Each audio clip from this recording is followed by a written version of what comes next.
거룩한 주일을 맞이하여 이곳에 나와 예배하는 여러분 모두에게 기쁨을 주시는 하나님의 은혜, 또 때를 따라 돕는 하나님의 손길로 우리의 모자람을 채워주시는 하나님의 은총이 깃들기를 먼저 축복합니다. 우리들이 살고 있는 이 세상은 긍정과 부정, 번영과 쇠퇴, 진리와 거짓, 좋음과 나쁨, 선과 악이 혼재되어 있습니다. 이러한 세상에서 하나님의 자녀들은 하나님의 말씀을 믿음으로 마음에 지키며 긍정의 힘으로 번영을 바라보며 진리 안에서 행하며 선하게 살면서 아름다운 덕을 널리 전하여야 합니다.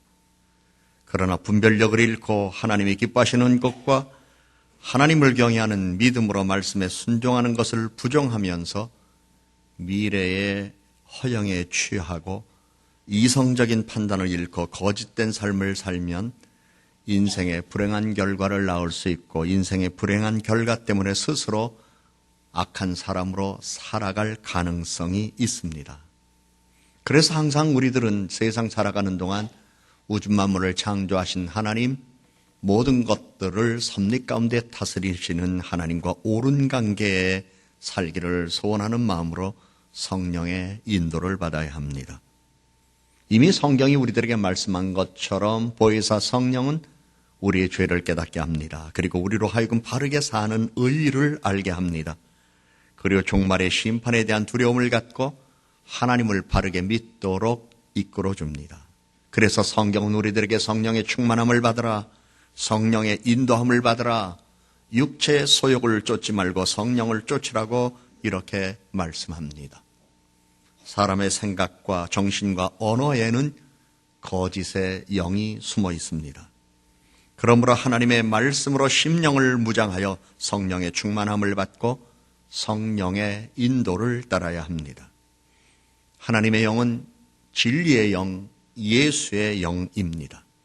그러므로 항상 우리의 마음과 생각과 정신과 그리고 언어 속에 진리의 영, 예수의 영, 하나님의 영으로 채워야 할 것입니다. 여호와 하나님은 오늘 창세기 2장 17절에서 선악을 알게 하는 나무의 열매는 먹지 말라, 네가 먹는 날에는 반드시 죽으리라고 말씀하셨습니다. 그런데 유혹을 받은 하와는 3장 2절에 하나님의 말씀에 너희는 먹지도 말고 만지지도 말라, 너희가 죽을까 하노라 하며 하나님께서 하신 말씀에 자기 생각을 첨가하여 금지된 열매를 먹으나 죽지는 않는다고 스스로 생각하며 사탄에게 말합니다. 하나님이 언제 만지지 말라고 했는가요? 하나님이 언제 죽을까 하노라 이렇게 말씀하셨나요? 여러분, 신앙생활 자기 생각을 섞지 마세요. 언제나 신앙생활은 하나님의 말씀 앞에 단순하게 하나님과의 관계를 맺고 내가 성령의 충만함을 받기를 힘쓰며 그 은혜 안에서 하나님과의 옳은 관계를 유지하는 것이 신앙생활입니다. 하나님께서 하라 하면 순종하면 되고, 하지 말라 하면 안 하면 되고, 기다리라 그러면 기다리면 되는 겁니다. 그런데 하나님의 말씀에 자기 생각을 섞어서 혼잡스럽게 만드는 사람이 많습니다. 남에게 말을 할 때도 다른 사람의 판단을 헷갈리게 하지 말아야 합니다. 그래서 우리 믿는 사람들은 언제나 예와 아니오를 분명하게 할 수 있도록 하여야 합니다. 우리는 유혹의 힘과 죄악의 힘을 너무 가볍게 생각하는 사회에서 살고 있습니다. 인간이 유혹받는 것 가운데 하나는 이전에 알지 못했던 것 또는 새로운 무엇인가에 대한 그 무엇인가를 알기를 원하는 가운데에 하나님의 명령을 어기는 것입니다. 성경은 창세기 2장 25절에는 죄를 짓기 전에 아담과 하와 두 사람이 벌거벗었으나 부끄러워하지 아니하니라 이렇게 말합니다. 그러나 3장 7절과 8절에는 죄를 짓고 이에 그들이 눈이 밝아져 자기들이 벗은 줄 알고 무화과 나무 잎을 엮어 치마로 삼았더라. 그들이 그날 바람이 불 때 동산에 거니시는 여호와 하나님의 소리를 듣고 아담과 그의 아내가 여호와 하나님의 낯을 피하여 동산나무에 숨은지라 말씀합니다. 죄를 짓기 전에는 자기들이 벗은 줄도 몰랐습니다. 수치심도 느낄 일도 없었습니다. 그리고 취부를 가릴 필요도 없었습니다. 그러나 여호와 하나님의 말씀을 어기고 금단의 열매를 따먹자 사탄의 말대로 눈이 밝아져 자기들이 벗은 줄 알았습니다. 자신들의 치부가 드러나자 수치심을 느꼈습니다. 그리고 여호와 하나님의 낯을 피하여 숨었습니다. 죄를 지은 인간의 모습입니다. 하나님과 사람 앞에 죄를 짓지 말아야 합니다. 죄를 짓고 감추거나 숨기려 하지 말고 회개하여야 합니다. 변명하거나 합리화하지 말고 회개하여야 합니다. 하나님은 언제나 진정으로 회개하는 사람을 용서해 주시며 죄를 없다고 인정까지 해 주십니다. 성경은 오늘 창세기 3장 7절에 이에 그들의 눈이 밝아져 자기들이 벗을 줄을 알고 라고 말씀합니다. 5절에 너희가 그것을 먹는 날에는 너희 눈이 밝아져라고 기록되어 있습니다. 뱀으로 가정한 사탄이 여자에게 한 말이 맞았습니다. 살다 보니 점쟁이의 말도 맞는 말이 있습니다. 이단의 교리에도 맞는 말이 있습니다. 사기꾼의 말에도 맞는 말이 있습니다. 그러나 맞는 말이라고 다 옳은 말은 아닙니다. 유혹하는 사람들의 말도 맞을 때가 있습니다. 그래서 성경은 사탄도 광명의 천사로 가장할 때가 있다고 이렇게 말씀해 주셨습니다. 맞는 말도 하나님의 뜻과 다를 수 있습니다. 하나님의 명령이 아닐 수 있습니다. 그러므로 사탄의 유혹을 분별하려면 자신이 하는 말이나 듣는 말이 맞는 말이냐 안 맞는 말이냐가 중요하지 않습니다. 하나님의 뜻에 맞는가, 하나님을 기쁘시게 하는가, 이웃에게 덕을 세우고 유익을 주는가를 분별하는 것, 이것이 중요합니다. 때로는 사실을 말하여도 그것이 유익이 안 될 때가 있습니다. 옳은 말이 아닐 수 있습니다. 덕을 세우지 못할 때도 있습니다. 그러므로 사실을 말하는 것보다 맞는 말인가를 먼저 생각해야 할 것이고, 맞는 말이지만 덕을 세우고 유익한 결과를 가져오는 것인가 아닌가를 분별해야 합니다. 여호와 하나님은 창세기 2장 17절에서 아담에게 선악을 알게 하는 나무의 열매는 먹지 말라. 네가 먹는 날에는 반드시 죽으리라고 하셨습니다. 그런데 그 후에 3장 4절에서 사탄을 상징하는 뱀은 여자에게 너희가 결코 죽지 않으리라 했습니다. 이에 아담과 하와가 유혹에 넘어가 그 금지된 열매를 먹었습니다. 그러나 그들은 하나님의 말씀대로 곧바로 죽지 않았습니다. 창세기 3장 8절부터 19절까지의 말씀을 보니 죽지 않은 그들은 살아서 하나님의 꾸지람을 듣습니다. 우리는 성경 말씀을 보며 죽음에 대한 바른 이해가 필요합니다. 아담과 하가 죄를 지은 후 그들이 맞이한 것은 영적인 죽음이었습니다. 육체적인 죽음은 수세기가 지난 후에 임했는데 창세기 5장 5절에 보면 아담은 930세를 살고 죽었다고 말씀합니다. 그리고 930년 동안 세상에서 사는 동안 우리가 다 아는 대로 가인을 낳았습니다. 아벨을 낳았습니다. 그리고 가인이 아벨을 죽이자 이후에 또 하나님이 셋을 낳게 하셨습니다. 그래서 셋의 후손들이 여호와의 이름을 부르는 거룩한 하나님의 자녀의 가계를 이루어가도록 역사해 주셨습니다. 성경은 죽음을 세 가지로 구분합니다. 이것을 확실하게 하지 못할 때에 사람들은 이단에 미혹됩니다. 첫째는 영혼과 육체의 분례를 수반하는 육체적 죽음입니다. 아담이 불순종한 바로 그날 육체적 죽음의 판결이 떨어지기는 했지만 판결의 집행은 하나님의 은혜로 지연되었습니다. 아담과 하와는 네가 먹는 날에는 죽으리라는 하나님의 명령을 어겼습니다. 그러나 아직 죽지 않았습니다. 이는 바로 죽일 수 있지만 살려주신 하나님의 은혜입니다. 인간인 죄를 지으면 바로 벌을 받아야 합니다. 그러나 죄를 지었는데도 하나님이 벌을 내리지 않는 경우가 많습니다. 하나님께서 회개할 기회를 주신 것입니다. 만일에 인간이 죄를 지을 때마다 하나님이 벌을 내리셔서 입으로 죄를 지었을 때 입을 뭉개버리고 손으로 죄를 지었을 때 손을 잘라버리고 가서는 안 될 곳에 갔을 때 발목을 죄를 지은 이후 하나님이 아시고 발목을 잘라버렸다면 먹을 걸 먹지 말아야 했는데 먹을 걸 먹어서 온 몸 안에 내장을 다 썩게 만들어놓은 병을 갖도록 하나님이 벌을 내리셨다면 이 지구상에 살아남을 수 있는 사람 누가 있습니까? 한 사람도 없습니다. 그렇다고 우리가 죄인이 아닌가요? 하나님 말씀하십니다. 모든 사람이 죄를 범하였으며 하나님의 영광에 이르지 못하니라. 우리는 죄를 안 짓고 빤듯하게 살려고 노력하고 성령의 충만한 가운데 오르는 삶을 살려고 믿음으로 자신과 싸워 이기기를 노력하는 사람이고 거룩한 길을 걸어가려고 하는 사람입니다마는 때로는 순간적으로 생각에 죄를 지을 때도 있습니다. 마음에 죄가 담겨 있을 때도 있습니다. 마음에 담겨 있던 죄가 내 행동을 유인합니다. 그리고 내가 행동으로 죄를 범할 때도 있습니다. 만일 그때 하나님께서 반드시 죽으리라 하신 말씀대로 다 죽였다면 우리는 오늘 이 자리에서 거룩한 마음으로 예배드릴 수 없습니다. 이처럼 하나님은 아담과 하와를 반드시 죽으리라 판결은 하셨지만 집행을 유예하시고 그들이 회개할 기회를 기다리셨던 것입니다. 오늘도 저나 여러분의 심령 속에 생활 속에 하나님 앞에 부끄러운 것이 있다면 오늘 징계하지 아니하시고 체벌하지 아니하시고 무서운 벌을 내리지 아니하시는 그 하나님의 인내 속에 진정한 회개가 있는 그리고 용서를 받는 믿음으로 살아가는 우리들이 되어야 할 것입니다. 두 번째, 영적인 죽음입니다. 아담과 하와가 죄를 짓자마자 그들에게 임한 죽음입니다. 영적인 죽음은 하나님과의 분리, 하나님으로부터의 소외, 하나님으로부터의 도피입니다.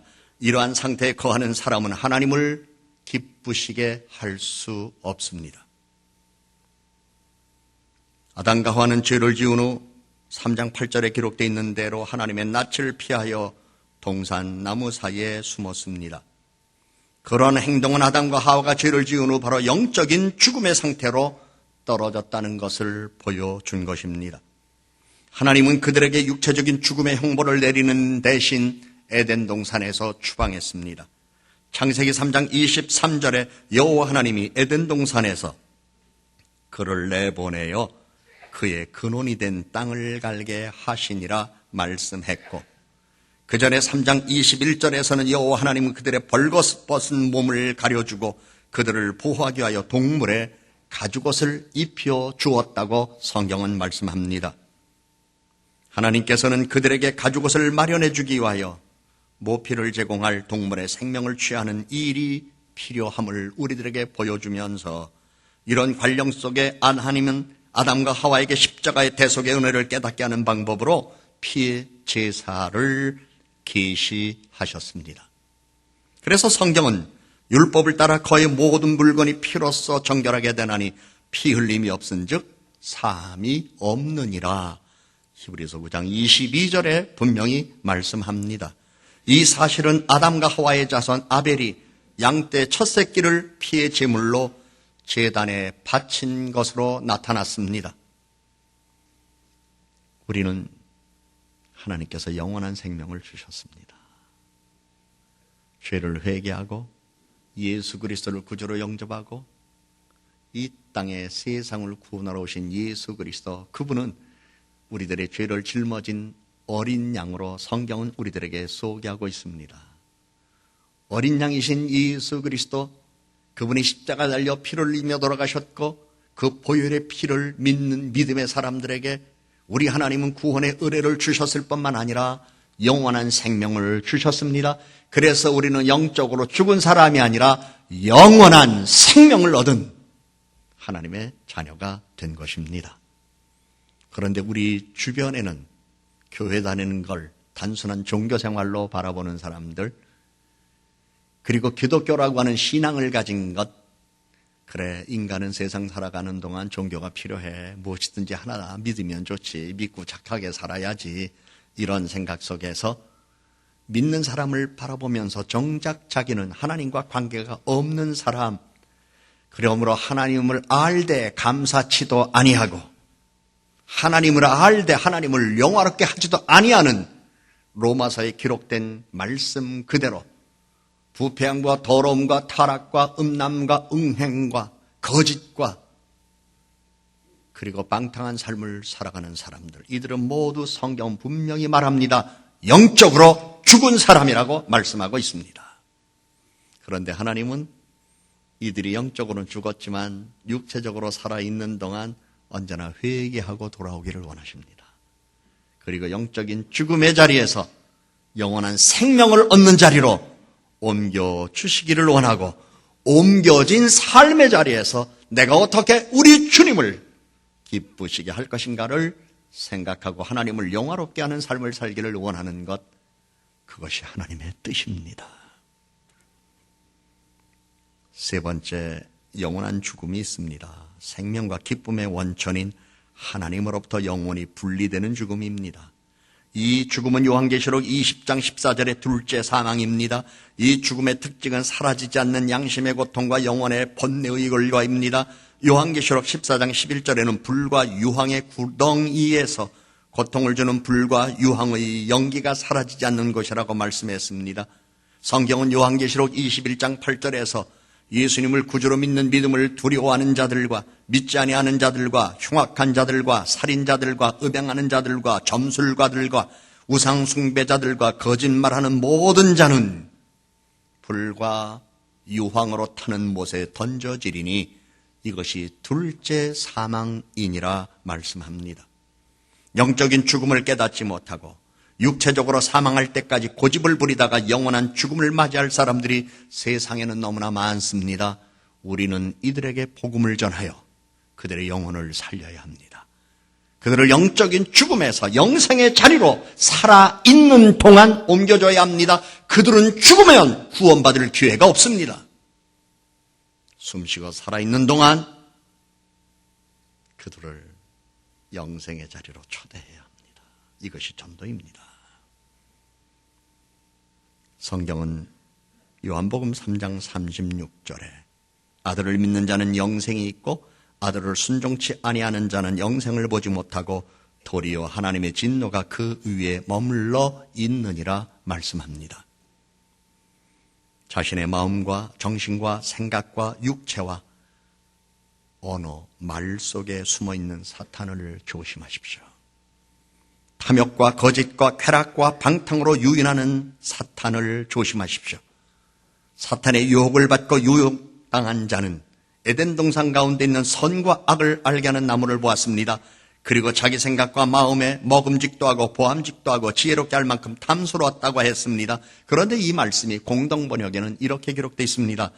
여자가 그 나무를 쳐다보니 과연 먹음직하고 보기에 탐스러울 뿐더러 사람을 영리하게 해줄 것 같아서라고 기록되어 있습니다. 이 말씀은 유인을 유혹과 연결시키는 것입니다. 죄의 길로 유인당할 때 뿌리쳐야 합니다. 유혹에 넘어가서는 안 됩니다. 유인당할 수 있습니다. 그러나 유혹에 넘어가지 않고 뿌리치면 됩니다. 그러나 자칫 방심하면 유인당하여 유혹에 넘어가 죄를 지을 가능성이 너무나 많습니다. 요셉은 보디발의 아내로부터 유인을 당하고 유혹을 받았습니다. 그러나 유인은 받았지만 유혹을 받는 순간 그 자리를 박차고 나왔습니다. 그 때문에 억울한 누명을 뒤집어쓰고 옥살이를 했습니다. 그러나 그 옥살이를 한 자리가 애굽의 총리가 되는 지름길이 될 줄을 누가 알았습니까? 다윗은 우리아 장군의 아내를 보고 유인하고 유혹한 후 죄를 범하였습니다. 그러나 회개한 후 신하들이 건강과 장수를 위한 민간요법으로 젊은 여성 아비삭을 잠자리에 들게 하자는 제안을 했습니다만 다윗은 과거에 자기가 죄를 지었던 것 생각하고 사양하고 거절했습니다. 혹시라도 마음으로라도 죄를 지을 수 있기 때문이었습니다. 뱀으로부터 유혹을 받은 여자는 선악을 알게 하는 그 나무를 본즉 지금보다 먹을 것이 풍부하고 보기에 아름답고 화려하며 세상을 증진시키고 발전시킬 무한한 가능성에 대한 자기 암시를 받은 겁니다. 그것이 죄로 유인당하는 것임을 몰랐습니다. 자기 생각을 조심하세요. 자기 판단을 조심하세요. 인간이 지나치게 자기 의에 사로잡혀 살고 있습니다. 자기 생각이 가장 옳다고 주장할 때가 많습니다. 자기 판단이 가장 정확하다고 뜻을 지나치게 높이며 고집을 부릴 때가 많습니다. 그 속에 사탄이 숨어 있을 수 있습니다. 결국 사람은 유혹에 넘어가 죄를 짓고 나서야 하나님의 명령을 지킬 때에 누릴 수 있는 안전함, 에덴 동산에서 하나님과 동행, 교제하는 기쁨, 평안, 감사, 풍성함 있는 그 자리에서 결국 추방당하게 되었습니다. 안전함을 잃어버린 겁니다. 유혹은 누구에게나 있습니다. 사탄은 사람이 어떤 죄 악한가를 잘 압니다. 어디를 치면 쓰러질까를 너무나 잘 알고 있습니다. 어떤 사람은 돈에 약합니다. 어떤 사람은 이성 문제에 약합니다. 어떤 사람은 자기 욕심에 미혹됩니다. 어떤 사람은 명예에 약합니다. 어떤 사람은 자기 체면이나 자기 자존심, 그것이 약하기 때문에 누가 체면을 손상시키거나 자존심만 건드리면 금방 싸납게 변하는 일들이 있습니다. 이 명예를 내가 가져야 되는데 다른 사람이 가로챌 것 같으면 그를 적대적으로 몰아붙이는 경우가 있습니다. 이것이 내 돈인지 남의 돈인지 구분해야 되는데 구분하지 않고 제멋대로 사용하다가 돈 때문에 망신당하는 사람들이 있습니다. 다 사탄이 각자에 따라서 약함을 알고 그 약한 부분을 공격하기 때문에 그렇습니다. 성경은 이 세상에 있는 모든 것이 육신의 정욕과 안목의 정욕과 이생의 자랑이니 다 아버지로부터 온 것이 아니요 세상으로부터 온 것이라. 이 세상도 그 정욕도 지나가되 오직 하나님의 뜻을 행하는 자는 영원히 거하느니라 말씀합니다. 예수님께서 광야에서 금식하시며 기도하실 때 마귀의 시험을 받았습니다.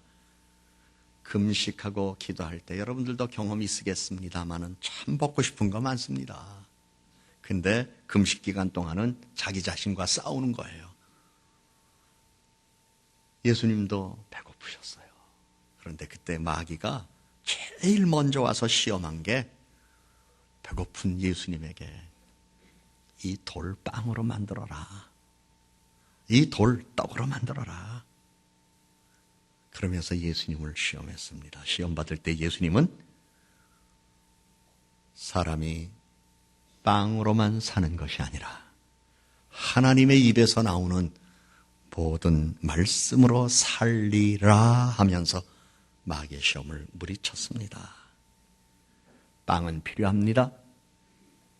그러나 그 빵이 어떤 과정으로 내게 들어오느냐가 중요합니다. 사람을 미혹하거나 유혹하며 하나님의 말씀을 어기게 하는 사탄을 조심하십시오.